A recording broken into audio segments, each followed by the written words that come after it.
What's up, filmmakers, and welcome to Filmmakers Playbook Episode 2. In today's episode, we're going to be talking about the 5 most common shots that every filmmaker needs to know. So let's get into it. Alright, so our first shot is what you call an establishing shot. This type of shot normally is one of the first shots of a film and is used to give the audience contextual information or establish a scene, often shot wide and framing up the environment or the establishment where the scene will take place. So right here in this shot, you can see our actor coming into frame, but a lot of times your establishing shot does not have to include your actor or your talent. It could be, let's say your scene is going to take place in the Pentagon, then you could have a shot of the outside of the Pentagon without having to actually show any actors in that. That is just letting your viewer or your audience know that, hey, this next scene or the scene to follow is going to take place in the Pentagon. So, on to shot number 2.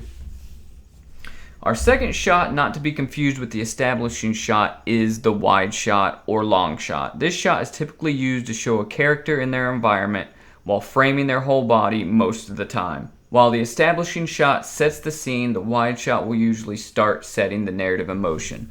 So, as you can see right here, guys, this is where you see our character. He's more framed up his entire body. You can kind of start seeing, seeing the character more clearly and seeing sort of what's going to take place in that scene. So not to be confused with the establishing shot, the wide shot oftentimes does start relying on a narrative.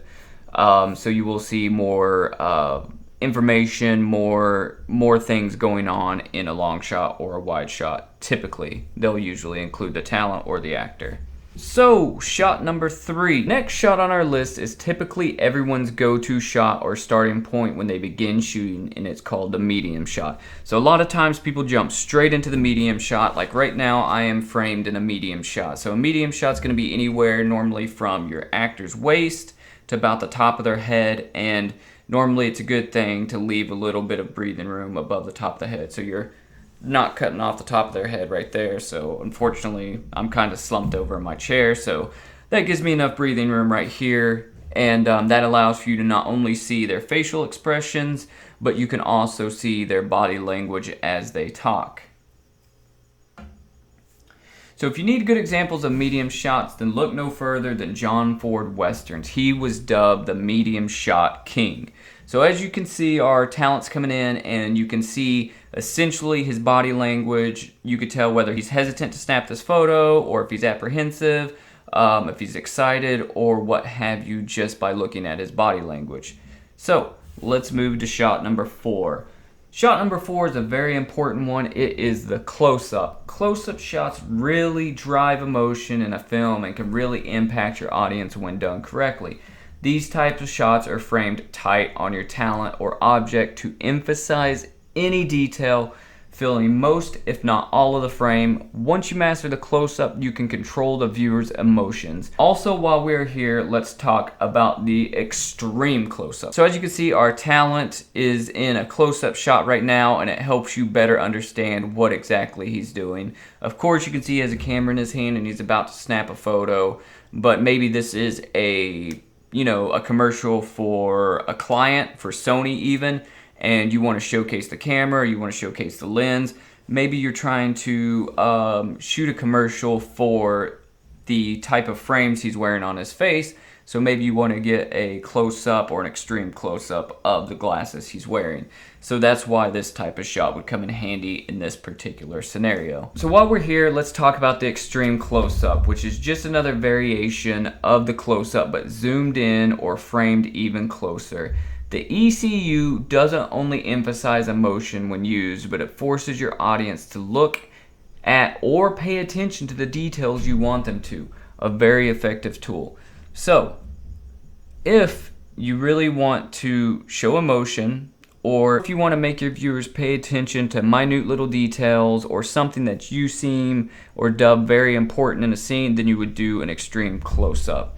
So, last but not least, let's talk about shot number 5. So the last shot is a POV shot. That is a point of view shot. So a few years back, found footage films were all the rage. especially in the horror genre, and those films are essentially entire films shot in POV style. But the POV shot can be used when a character is focusing on an object or talking to a person, or even used as a reactionary shot.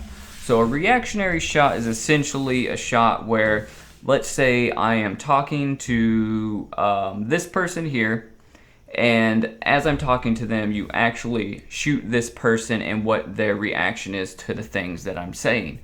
Or like, let's say I am talking to this person, I whip out a gun, and then you would see this person react to that. And then you would obviously, you would shoot me, you would want to be framing me up as I'm pulling out my gun so you can see that action.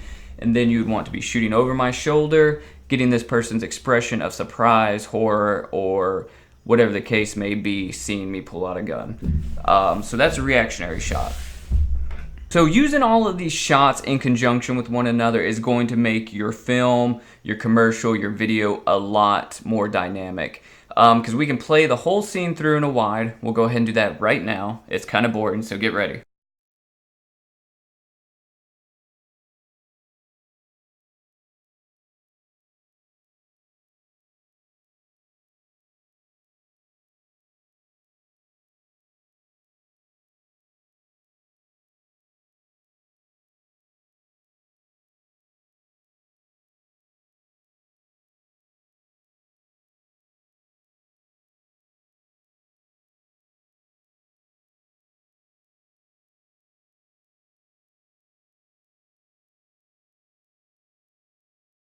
Right, so that was kind of boring, but now if we stack all these up and you see them all in conjunction, we can make the scene more dynamic, it keeps your attention better, and it really drives home the point of what's going on.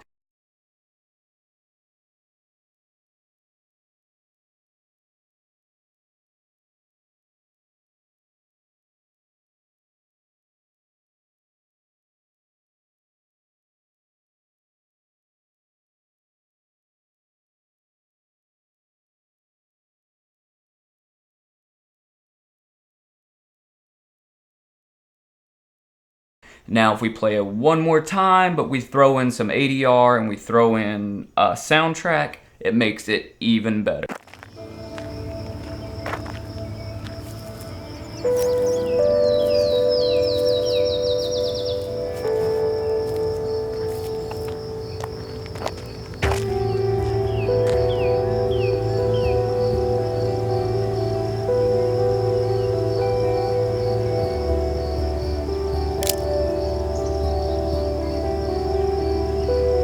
So in the next episode of Filmmakers Playbook, we're going to talk about adding sound effects, ADR, and Foley to make your videos more immersive and more believable to your viewers and to your audience. So that basically covers the 5 most common shots that you need to know as a filmmaker, especially if you're starting out. If you have not seen Filmmakers Playbook Episode 1, I'm going to link it here. It's all about the rule of thirds.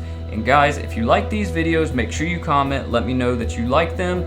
Make sure you sub the channel and ding the bell to make sure you stay updated on all this awesome information I'm giving out. And always guys, remember, just go shoot. I'll catch you on the next one.